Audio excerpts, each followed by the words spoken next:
नमस्कार, आपके साथ मैं हूं इप्सिता सिंह। दिल्ली में गैंगरेप की वारदात पर 2 घंटे की हमारी विशेष पेशकश में आप सभी का स्वागत है। रविवार रात दिल्ली में चलती बस में गैंगरेप से पूरा देश शर्मसार हुआ है। गैंगरेप की घटना की गूंज आज संसद में भी सुनाई दी। राज्यसभा में विपक्ष ने गैंगरेप की घटना के खिलाफ पुरजोर आवाज भी उठाई। राज्यसभा को 2 बार के लिए इस स्थगित भी कर दिया गया था और दिल्ली में लोग बिगड़ती कानून व्यवस्था के खिलाफ सड़कों पर उतर आए हैं। पूरी दिल्ली में हंगामा मचा हुआ है। इस बीच पुलिस ने 6 में से 5 अपराधियों को पकड़ लिया है। उधर अस्पताल में भर्ती पीड़ित लड़की की हालत में भी सुधार धीरे धीरे हो रहा है।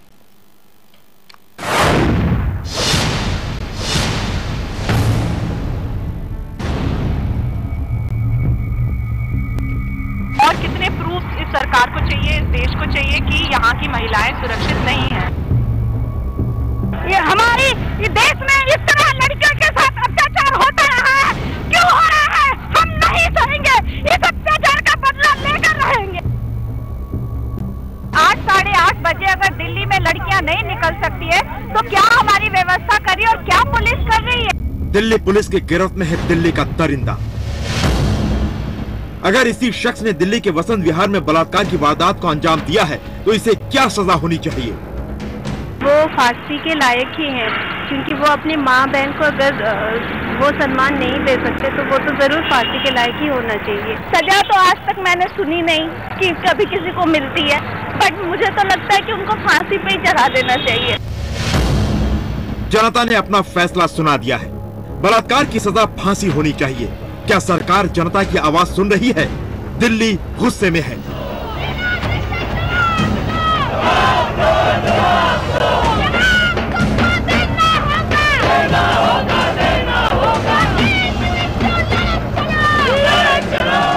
जिस तरह से दिल्ली और देश के दूसरे हिस्सों में बलात्कार की वारदात को अंजाम दिया जा रहा है, उससे तो यही लगता है कि बलात्कारियों को कानून और सजा का कोई खौफ नहीं। दिल्ली के वसंत विहार की वारदात इसका जीता जागता नमूना है। रविवार की रात को बलात्कारी बस में खुलेआम दिल्ली की सड़कों पर घूमते रहे। दिल्ली की सड़क पर घूमती बस में लड़की के साथ गैंगरेप करते रहे, लेकिन सड़कों पर गश्त लगाती दिल्ली पुलिस और ट्रैफिक पुलिस आंख पर पट्टी डाले रही। खिड़की पर पर्दे वाली बस को ट्रैफिक पुलिस ने नहीं रोका। जिस रास्ते से बस निकली, रविवार रात को उस 8 किलोमीटर के रास्ते पर बस ने 3 पुलिस बैरिकेड को क्रॉस किया। रास्ते में 2 सीसीटीवी भी इसी रास्ते पर लगे थे, लेकिन दिल्ली पुलिस ने बस को रोकने की जहमत नहीं उठाई। चलती बस में एक मासूम की अस्मत लुटती रही और पुलिस बेखबर रही। लेकिन जब मीडिया में गैंगरेप की खबरें जोर शोर से चलने लगी, तब दिल्ली पुलिस हरकत में आई और तेजी से कार्रवाई शुरू की। इस मामले में पुलिस को अहम सुराग सीसीटीवी से ही मिला। सीसीटीवी में कैद तस्वीरों से पुलिस स्कूल और उस इलाके का नाम पता लगा पाई जहां के बच्चों को लाने ले जाने के लिए इस बस का इस्तेमाल किया जाता था। शनिवार को पुलिस को नेशनल हाईवे नंबर 8 पर मौजूद एक होटल के बाहर लगे सीसीटीवी में बस की तस्वीर नजर आई। इस बस पर आगे काले रंग की पट्टी थी जिस पर स्कूल का नाम लिखा था। इसके बाद पुलिस आर.के. पुरम इलाके में गई जहां स्कूल मौजूद है। आर.के. पुरम के सेक्टर 3 में रोज करीब 40 बसें खड़ी होती हैं। वहां पर पुलिस ने ट्रांसपोर्टर से पूछताछ की। एक ट्रांसपोर्टर ने उस काली पट्टी वाली बस को पहचान लिया। उसने ड्राइवर राम सिंह की भी पहचान कर ली। पुलिस के मुताबिक आरोपी बलात्कारियों ने पीड़ित लड़के के 2 मोबाइल फोन और लड़की का 1 मोबाइल फोन भी लूट लिया था। पुलिस ने तीनों मोबाइल नंबर पर लगातार ब्लैंक SMS भेजना शुरू किया। शनिवार दोपहर को लूटे गए 1 मोबाइल नंबर पर SMS डिलीवर हुआ। मैसेज डिलीवर होते ही पुलिस को मोबाइल का लोकेशन पता चल गया। मोबाइल का लोकेशन था गाजियाबाद का खोड़ा कॉलोनी। इसके बाद पुलिस को खोड़ा कॉलोनी से आरोपियों को पकड़ने में ज्यादा देर नहीं लगी। इस मामले में 6 आरोपियों में से 5 आरोपियों को पुलिस ने पकड़ लिया है। इनमें से 2 नाबालिग हैं। पुलिस के मुताबिक ये एक चार्टर्ड बस है और दक्षिणी दिल्ली के एक बड़े स्कूल के बच्चों को नोएडा से लाने ले जाने का काम करती थी। गैंगरेप में मुख्य आरोपी राम सिंह और उसका भाई मुकेश शामिल है। बस राम सिंह ही चलाता था। पुलिस के मुताबिक वारदात वाली राम सिंह के बजाय उसका भाई बस चला रहा था, जबकि राम सिंह अपने दोस्तों के साथ शराब पी रहा था। इसी दौरान अपने बॉयफ्रेंड के साथ फिल्म देखकर लौट रही पीड़ित लड़की बस में चढ़ी थी, जहां उसके साथ गैंगरेप किया गया। तीसरे आरोपी को भी गिरफ्तार कर लिया गया है। चौथे और 5वें आरोपी दोनों नाबालिग हैं, जबकि छठा आरोपी फरार है। देश की राजधानी अब जुर्म की राजधानी बन गई है, लेकिन दिल्ली सरकार और केंद्र की सरकार महिला सुरक्षा का विषय जब भी आता है तो सुरक्षा का ये विषय फुटबॉल की तरह दोनों सरकारों के बीच में झूलता रहता है। इधर अस्पताल में भर्ती पीड़ित लड़की की हालत में सुधार हो रहा है। कल तक वो वेंटिलेटर पर थी, लेकिन अब उसे वेंटिलेटर से हटा लिया गया है। उसने अपने रिश्तेदारों और डॉक्टरों से भी बात की, अब वो सबको पहचान रही है। इधर पूरे मामले पर गृह मंत्रालय ने दिल्ली पुलिस कमिश्नर से रिपोर्ट मांगी है। दिल्ली की मुख्यमंत्री शीला दीक्षित ने रेप के मामलों के जल्द निपटारे के लिए फास्ट ट्रैक कोर्ट के लिए वरिष्ठ वकील KTS तुलसी से भी बात की है। सीएम के मुताबिक ऐसे कोर्ट होने चाहिए जो सालों महीनों में नहीं, दिनों में केस का निपटारा करे। लेकिन सवाल उठता है, कानून भी बन जाएगा, सख्त सजा भी मुकर्रर हो जाएगी, लेकिन बलात्कार जैसी बड़ी और खौफनाक वारदात पर लगाम कैसे लगेगी? Bureau report, IBN 7। और इस बड़ी खबर पर और विस्तार से बातचीत करने के लिए हमारे साथ खास मेहमान जुड़ गए हैं। संदीप वोरा, जो कि एक मशहूर मनोवैज्ञानिक है, साथ ही में दिल्ली यूनिवर्सिटी की पूर्व अध्यक्ष अलका लांबा और साथ ही में सोशल एनालिस्ट डॉक्टर मुबीन भी इस वक्त चर्चा में जुड़ गए। लेकिन सबसे पहले हम रुख करेंगे सफदरजंग अस्पताल का, जहां पर मौजूद है हमारे संवाददाता अशोक राज। लेकिन सबसे पहले अलका, मैं आपसे जानना चाहूंगी, आज सुबह से ही हम गतिविधियां तेजी से बदलते हुए देख रहे हैं कि किस तरीके से तमाम राजनेता और राजनीतिक दलों के जो नुमाइंदे हैं वो इस बात की निंदा कर रहे हैं, कह रहे हैं बहुत गलत हुआ है। लेकिन ऐसा ही क्यों हमेशा होता है कि जब कोई घटना हो जाती है उसके बाद सबको रियलाइजेशन होने लगता है? क्या पहले कुछ ठोस कदम उठाने की जरूरत नहीं लगती है? बिल्कुल जरूरत है और सख्त जरूरत है। और मैं ये कहूंगी, ये दिल्ली की या देश की पहली घटना नहीं है, पर हाँ ये आखिरी घटना जरूर हो सकती है अगर ये सब लोग जान जाएं अपनी जिम्मेदारियों को और एक दूसरे के ऊपर गेम नहीं करे, राजनीति कम से कम मत करिए। शर्म आती है जब इस तरह के घृणित अपराध महिलाओं के साथ सरेआम होते हैं, उस पर भी राजनीति होती है। आज खुशी हुई कि पार्लियामेंट में हर महिला, जिससे हम उम्मीद कर रहे थे कि वो महिला नेता चाहे देश की विपक्ष की नेता है, चाहे दूसरी पार्टियों की नेता है या मुख्यमंत्री रही है, आज उन्होंने आवाज बुलंद की है। लेकिन मैं जया जी को भी सुन रही थी कि जब जया जी अपनी बात को रखना चाह रही थी तो ये कहा गया अभी बहुत लोगों को बोलना है। तो मैं एक महिला के तौर पर अगर देख रही थी तो मुझे लग रहा था कि मुझे बहुत लोग नहीं चाहिए, मुझे कुछ लोग चाहिए जो सच में हमें हल दे पाए इस बात के लिए। तो बात यही, ये जो हवस का गड्ढा है खुद चुका है, मैं कहती हूं उसे बंद करना होगा। क्योंकि आप पुलिस प्रशासन और जो मैं कहूंगी कानून है वो ये कहता है कि ये हवस का गड्ढा शायद उनके लिए भरने की क्षमता नहीं है। वो ये कहते हैं कि आप कोई नहीं फिक्र मत करिए, गिरेंगे नहीं, गिर गए तो हम इलाज कर देंगे। शर्म आती है जरूर करते हैं अलका, हर किसी को चिंता जरूर है इस मुद्दे की और अब ठोस कदम उठाने की भी बात सामने आने लगी है। लोग सड़कों पर उतर आए, गुस्सा वहां पर भी नजर आ रहा है। इस वक्त अशोक राज हमारे साथ दिल्ली से जुड़ गए हैं। अशोक, खबर अस्पताल से मिल रही है, क्या इस पीड़ित की तबीयत पहले से थोड़ी बेहतर हुई है? देखिए, सुबह सुबह जब डॉक्टरों की पैनल को ये खबर मिली कि वो हरकत कर रही हैं, इससे पहले वो आईसीयू में थी और वो बहुत ज्यादा मेंटली ट्रॉमा में थी, इस वजह से कल तक कोई भी अपडेट्स नहीं आ पा रहे थे, वो बहुत क्रिटिकल थी। लेकिन एक आज सुबह अच्छी खबर आई है कि वो हिल रही है, बात कर रही है और वो लिखकर सारी चीजों को बयां कर रही है। उनके परिवार के कुछ लोग हैं जो कि पूरी रात अस्पताल में थे, उन्होंने लिखकर अपने परिवार से बात भी की है। और अब जो 7 डॉक्टरों की एक टीम बनाई गई है जो डॉक्टर सुभाष जैन के नेतृत्व में काम कर रहे हैं, सफदरजंग के HOD भी हैं वो, उन्होंने साफ तौर पे कहा है कि उसकी हालत में इतनी सुधार नहीं है कि किसी से मिलने दिया जाए या फिर उससे ज्यादा बात की जाए, लेकिन पहले से वो बेहतर हो रही है और हम भरपूर इलाज कर रहे हैं ताकि वो पूरे जिस तरीके से उसकी हालत बिगड़ी है वो बाहर निकले। लेकिन सबसे बड़ी बात है कि उसे मेंटली ट्रॉमा से निकलना बेहद जरूरी है। बिल्कुल, और उस पर कितना वक्त लग पाएगा ये भी कहना मुश्किल है, क्योंकि डॉक्टर्स लगातार यही बात कर रहे हैं, ठीक होगी या नहीं ठीक होगी, कितना वक्त लगेगा, इस पर अभी भी कुछ नहीं कहा जा सकता। इसी बीच आपको बता दें कि दिल्ली पुलिस ने संसद में पूरी तफ्तीश की जानकारी दी है। इस बीच संसद से लेकर सड़क बलात्कारियों को फांसी की सजा की मांग लगातार कर रही है। देखिए इस खास रिपोर्ट में आखिर क्यों ये मांग जोर पकड़ रही है।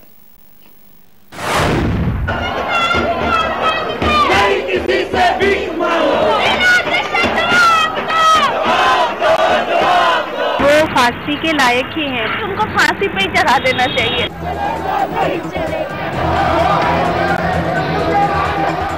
संसद से लेकर सड़क तक लोगों में गुस्सा है। दिल्ली में सरेआम गैंगरेप से देश सन्न है। हर साल बलात्कार के मामलों में बढ़ोतरी होती जा रही है। राष्ट्रीय अपराध रिकॉर्ड ब्यूरो के मुताबिक साल 2011 में देश भर में बलात्कार के कुल 7,112 मामले सामने आए, जबकि 2010 में 5,484 मामले ही दर्ज हुए थे। आंकड़ों के हिसाब से एक साल में बलात्कार के मामलों में 29.7% की बढ़ोतरी हुई। ऐसे में अब ये पुरजोर मांग उठने लगी है कि बलात्कार की सजा फांसी होनी चाहिए। कई जानकारों का कहना है कि मौजूदा कानून में बलात्कारियों की सजा नाकाफी है। भारत में आमतौर पर बलात्कार की सजा 7 से 10 साल तक की है, लेकिन बलात्कार के कारण किसी की मौत हो जाती है तो उम्र कैद या मामले की गंभीरता को देखते हुए सजाए मौत भी दी जा सकती है। नाबालिग के साथ बलात्कार के केस में अलग अलग सजा का प्रावधान है, लेकिन इसका कोई फायदा नहीं। एनडीए के शासनकाल में तत्कालीन गृह मंत्री लाल कृष्ण आडवाणी ने बलात्कार की सजा को बढ़ाने और सीधे तौर पर सजाए मौत दिए जाने की बात भी कही थी। उसके बाद बलात्कार की सजा में बदलाव लाए जाने के मुद्दे पर एक प्रस्ताव लॉ कमीशन को भी भेजा गया था, लेकिन नतीजा वही ढाक के 3 पार। नेशनल क्राइम रिकॉर्ड ब्यूरो के आंकड़े पर नजर डालें तो भारत में हर घंटे में बलात्कार की 2 घटनाएं होती हैं, लेकिन सजा 45 में से सिर्फ 1 मामले में होती है। जाहिर है ऐसे में बलात्कार की घटनाओं पर अंकुश लगाना मुश्किल है। समाज के इन दरिंदों को काबू में करने के लिए जरूरत है कि जल्द से जल्द कड़े कानून बनाए जाएं। बहुत बार मैंने इस तरह के कृत्यों के लिए कहा है कि ऐसे लोगों को फांसी की सजा होनी चाहिए। लोग कह देते हैं कैपिटल पनिशमेंट खत्म हो जानी चाहिए। आप मुझे बताइए, इस तरह की घटना की शिकार महिला ना जिंदा में रही और ना मरे में रही। वो एक जीवित लाश बनकर के अपना जीवन जिएगी, अगर बच गई तो। अभी जीवन और मौत का संघर्ष झेल रही है, पता नहीं बचेगी कि नहीं बचेगी। गवर्नमेंट को, पुलिस को खास निर्देश होने चाहिए कि अगर ऐसे केसेस हैं, और देखिए मैं एक बात और कहना चाहती हूँ कि ऐसे केसेस में जो रेपिस्ट हैं उनकी सजा इतनी कड़ी होनी चाहिए कि वो भूल जाएं आगे से इस तरह का, वो तो क्या एक एग्जाम्पल सेट हो। बलात्कार जैसे संगीन मामलों के लिए जिस तरह से भारत में लचीला रवैया अपनाया जाता रहा है, वैसा विदेशों में नहीं है।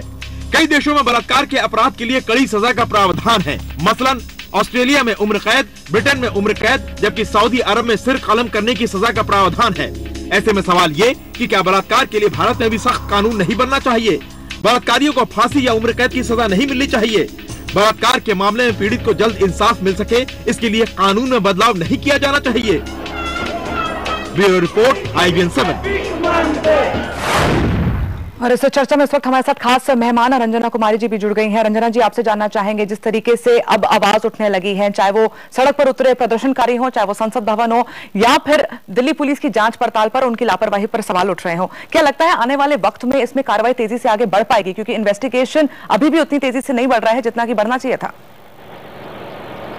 देखिए, इसी के लिए हम लोग आज बसंत विहार थाने के सामने जो जवाहरलाल नेहरू यूनिवर्सिटी के विद्यार्थी हैं और कुछ महिला संगठन के लोग हैं, हम सब लोग यहाँ प्रोटेस्ट कर रहे हैं कि तत्काल जितने लोग इसमें शामिल थे उनको गिरफ्तार किया जाना चाहिए। लेकिन इस गुस्से का कोई मतलब नहीं होगा अगर बार बार इस तरह की घटनाएं होंगी और सिर्फ हम समाज में गुस्सा दिखाएंगे। संसद में भी गुस्सा, सड़क पर भी गुस्सा, इससे ये हल होने वाला नहीं है।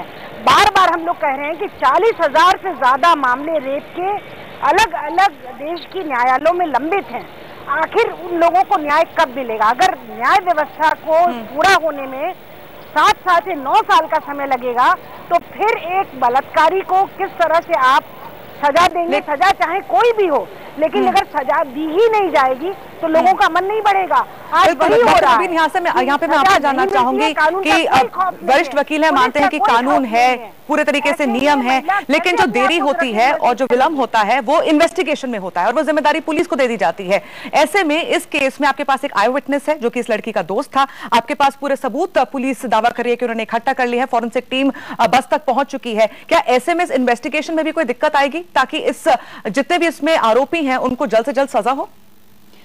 देखिए, ये जो घटना हुई है दिल्ली में, ये हम सबके लिए एक शर्मनाक घटना है और आज हम सबके लिए ये काला दिवस होना चाहिए। जब तक इस स्क्वाड नहीं है पुलिस का जो कि ढंग से इन्वेस्टिगेशन कर सके। हम लोगों ने बार बार कहा है कि क्राइम अगेंस्ट वुमेन के लिए एक ट्रेंड इन्वेस्टिगेशन टीम होनी चाहिए पुलिस की, जो तत्काल ढंग से इन्वेस्टिगेशन कर सके।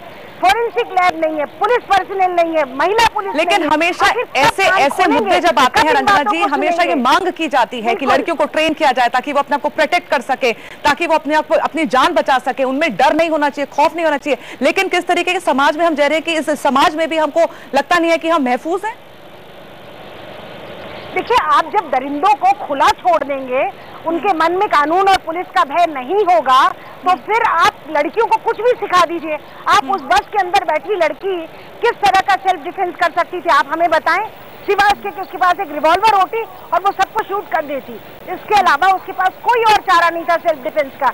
ये सब कुछ तभी संभव है जब देश में कानून व्यवस्था ठीक से लागू हो और देश के जो नेता हैं वो सिर्फ संसद में बैठ करके वहां पर हम लोग के साथ कोई बहुत ज्यादा सहानुभूति प्रकट न करें, बल्कि व्यवस्था खड़ी करें, प्रिवेंशन की व्यवस्था करें, रोकें कैसे इन सारे मसले। रंजना जी लौटेंगे आपके पास, अलका कुछ कह रही हैं। रंजना जी ने जो संसद के नाम पर बात की, मैं ये कहूंगी संसद वैसे तो चलने ही नहीं दी जाती, क्यों नहीं अभी देश की आधी आबादी के अस्तित्व का प्रश्न आ चुका है, उसके मान सम्मान की बात आ रही, क्यों नहीं पार्लियामेंट अभी 20 तारीख तक है उसे एक्सटेंड किया जाए और आधी आबादी की चिंता की जाए, और जो मांग फांसी की सजा होनी चाहिए क्यों नहीं उसे बिल्कुल कानून में बदलकर इसी केस से एक उदाहरण पेश किया जाना चाहिए। अगर पार्लियामेंटेरियन को, महिलाएं खासतौर से जो या राज्यसभा या लोकसभा में बैठी हैं, अगर सच में गंभीर है तो मैं उनसे कहूंगी ये समय है कि आपको जो है पार्लियामेंट में सारे कामों को, सारे बिल को साइड पे रख दीजिए और इसको लेकर जो है पार्लियामेंट में बहस करिए, इस पे कानून लाइए और जो फांसी की हम मांग कर रहे हैं उसे करके दिखा दिए, तब हम मानेंगे, लेकिन वरना सिर्फ बयानबाजी के अलावा कुछ नहीं है। संदीप जी, अगर इन रेपिस्ट की बात की जाए जो पुलिस की गिरफ्त में अभी भी बताया जा रहा है कि एक फरार है,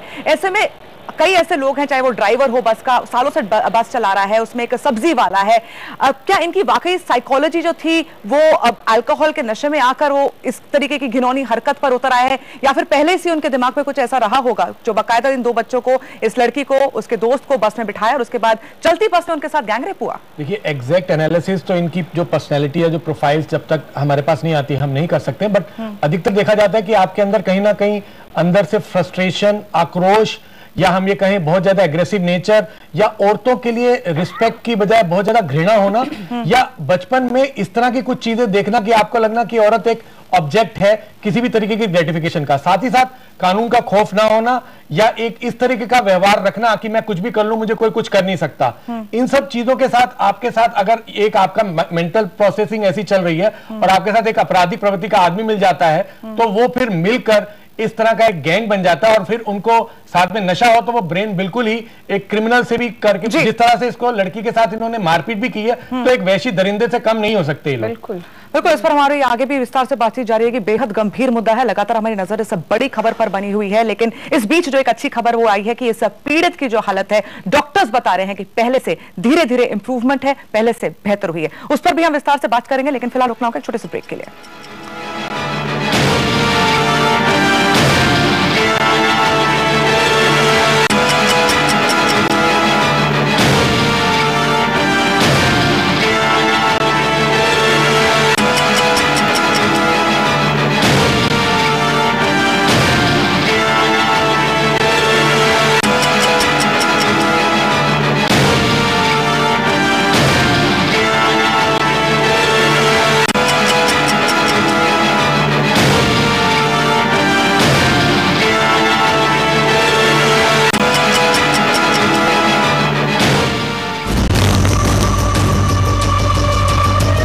देश की राजधानी में खुलेआम चलती बस में गैंगरेप ने पूरे देश को हिला दिया।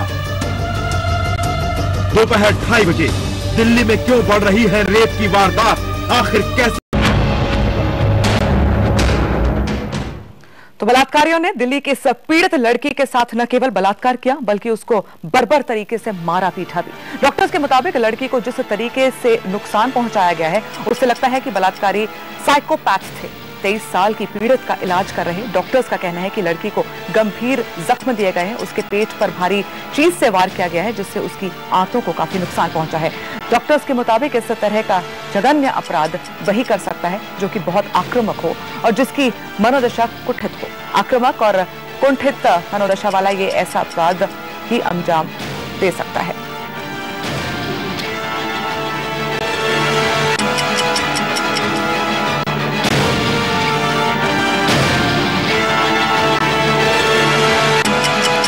लगातार हमारे मेहमान हमारे साथ बने हुए इस चर्चा में। डॉक्टर मुबीन, सबसे पहले अब आपसे मैं जानना चाहूंगी, लगातार बात आती है फास्ट ट्रैक कोर्ट्स की, बात आती है स्पीडी जस्टिस की।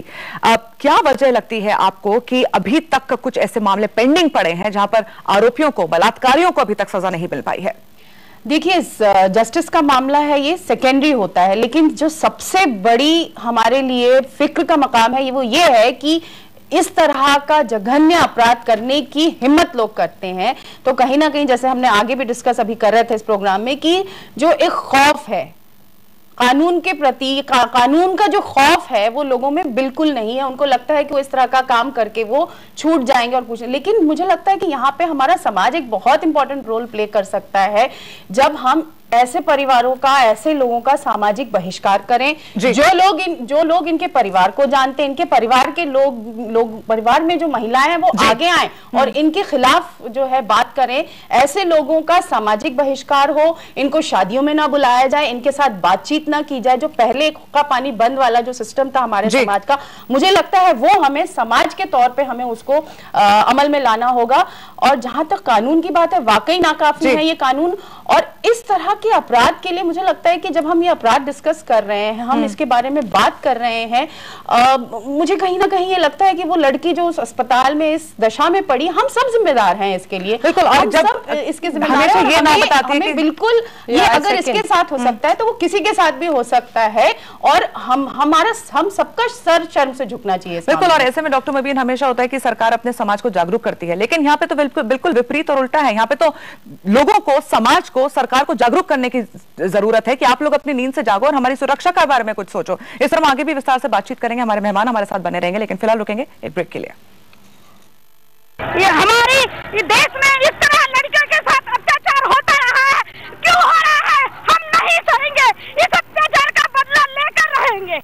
सब लोगों ने यही कहा कि महिलाएं ये करना चाहती हैं, वो रेप करवाना चाहती हैं अपना, भला ऐसा कोई क्यों करवाना चाहेगा? ये इतना बड़ा एट्रोसिटी है। और जो कल इस लड़की के साथ में हुआ है, जिस तरह से पूरा मामला चल रहा है, एनसीडब्ल्यू के चेयरपर्सन, इन लोगों का स्टेटमेंट देखिए क्या है। हमको नहीं पता पुरुष क्यों रेप करते हैं, आप पुरुषों से जाके पूछिए। ये किस लिए है महिला आयोग? इसको जाके तोड़ना चाहिए। देश की राजधानी में खुलेआम चलती बस में गैंगरेप ने पूरे देश को हिला दिया। दोपहर 2:30 बजे दिल्ली में क्यों बढ़ रही है रेप की वारदात? आखिर कैसे